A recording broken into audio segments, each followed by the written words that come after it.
Hey, how you doing? Good, Pete. How are you? All right. Good to see you. Well, I'm kind of the Three Oaks historian. Back in 1969, when my parents bought a home in Three Oaks to house 5 children, I was up in the attic looking around and I found all this paperwork and ledgers and things like that. And after reviewing it all, I found out my parents had bought the home of the granddaughter of E.K. Warren. E.K. Warren started working at a very young age, got into business early in his career with a gentleman by the name of McKee. They formed a partnership. Whalebone was being used for stays. Whalebone was a little bit brittle, and E.K. Warren figured out the thing to use was featherbone. Well, it was a useful substance because they were making buggy whips and women's corsets back then. And the only material that was flexible and lightweight enough was whale cartilage. We were running out of whales. So when he came out with his featherbone material, it was a big moneymaker. He was also a conservationist before the word meant anything. And about the same time that Yellowstone Park was being established, he looked out at these dunes and said, this is worth saving. He bought some of the land, and people said he was crazy because you can't grow anything out here.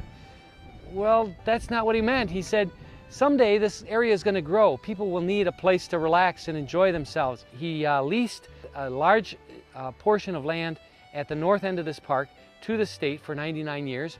And then eventually this was deeded over to the state of Michigan. One of the many things Mr. Warren did, he leased to the state of Michigan a virgin forest, which is now known as Warren Wood. He wanted to make sure that this could never be independently owned and wanted to make sure that everybody could appreciate a virgin forest. Warren Woods is about 200 acres, and most of it is climax beech maple forest, which means that it hasn't been logged as far as we know in history.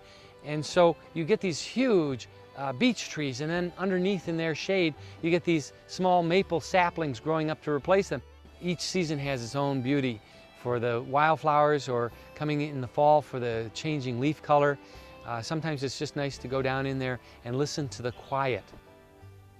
This, of course, is the original Featherbone factory, which started in 1881. During their peak employment was over 600 people working here at Three Oaks, so it really made the town. And E.K. Warren, the developer of the company, also was smart enough to have the general store, owned the bank, and employed all the people in the town. Bought the factory back in 1974, so we've had it about 36 years. We've done a number of things. The latest, as you can see, is the home and garden store that we have. We have sold off some of the factory. Next door is the Journeyman Distillery, which was just put in less than a year ago. Next door to that, the Acorn Theater has been there 8 years. If it wasn't for Edward K. Warren taking care of the woods, the virgin forest, and also taking care of the lakefront property, which is now known as Warren Dunes, I think most of the people, if not all of the people in Three Oaks, wouldn't even know who the Warrens are or that they even existed there.